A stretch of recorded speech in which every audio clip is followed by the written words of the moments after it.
Diabetes and erectile dysfunction. దీని గురించి మనం ఈరోజు మాట్లాడుకుందాం. సార్ నాకు డయాబెటిస్ వచ్చింది. అందుకనే ఎరెక్షన్స్ రావట్లేదు అని వాళ్ళు డైరెక్ట్‌గా అంటుంటారు. ఒక 100 మెంబర్స్ డయాబెటిస్ ఉంటే వాళ్ళలో 60% మందికి ఇట్లాంటి ఎరెక్టైల్ డిస్‌ఫంక్షన్ కంప్లెయింట్స్ ఉంటాయి. అందులో కూడా చాలా రకాల కారణాల వల్ల వాళ్ళకి ఈడీ రావచ్చు కానీ డైరెక్ట్ డయాబెటిస్ కారణం కాకపోవచ్చు. కానీ most of the times erectile డిస్‌ఫంక్షన్‌కి డయాబెటిస్ కారణం కావచ్చు. ఎందుకంటే అంగానికి బ్లడ్ సప్లై తగ్గడం వల్లే ఆ అంగం మెత్తగా ఉండిపోతుంది. ఆ స్టిఫ్‌నెస్ రాదు. సెక్సువల్ యాక్ట్ అంతగా ఎంజాయ్ చేయరు. సో, దానికి ఒక ప్రధాన కారణం డయాబెటిస్. డయాబెటిస్ ఆబ్వియస్‌గా కంట్రోల్ చేసుకోబడుతుంది.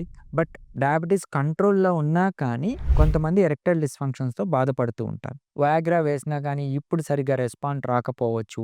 ఇలాంటివన్నీ ఇష్యూస్. సో, 60+ వాళ్ళు ఏంటి అంటే ఈ డయాబెటిస్ ఉంది సార్, నాకు హైపర్‌టెన్షన్ ఉంది సార్, నేను సెక్సువల్ లైఫ్‌కి నేను అసలు పార్టిసిపేట్ చేసుకోవడం చాలా రోజులు అయిపోతుంది. ఆర్ ఈ రీసెంట్‌గానే నాకు ఇబ్బందులు మొదలవుతాయి. ఇలాగా స్టార్ట్ చేస్తారు. పాపం ఇష్యూ ఏంటి అంటే డయాబెటిస్ పక్కన పెట్టి, దానికి యూజ్ చేసే మెడికేషన్స్ పక్కన పెట్టి, కంట్రోల్ పక్కన పెడితే వాళ్ళు ఇబ్బంది పడేది ఎరెక్టైల్ డిస్‌ఫంక్షన్. అంగస్తంభన లోపాలతో బాధపడుతుంటారు. సో, దీనికి మనము డయాబెటిస్ కంట్రోల్‌తోనే కాకుండా అంగానికి ఈజీ టెక్నిక్ ఏంటి అంటే షాక్ వేవ్ థెరపీ. ఈ షాక్ వేవ్ థెరపీ కోరికలకు తగ్గట్టు అంగానికి బ్లడ్ సప్లైని ఇంప్రవైజ్ చేసే టెక్నిక్కే ఈ షాక్ వేవ్ థెరపీ. సో, అలా అని ఏదో మెడికేషన్స్ వాడి ఆ రోజుకి ఆ రోజు కాకుండా హ్యాపీగా లైఫ్ లాంగ్ ఇబ్బంది లేకుండా, ఎటువంటి సైడ్ ఎఫెక్ట్స్ లేకుండా ట్రీట్మెంటే ఈ షాక్ వేవ్ థెరపీ. దీన్ని యూజ్ చేసుకొని మీ సాంసారిక జీవితాన్ని ఇంప్రవైజ్ చేసుకోండి. Thank you.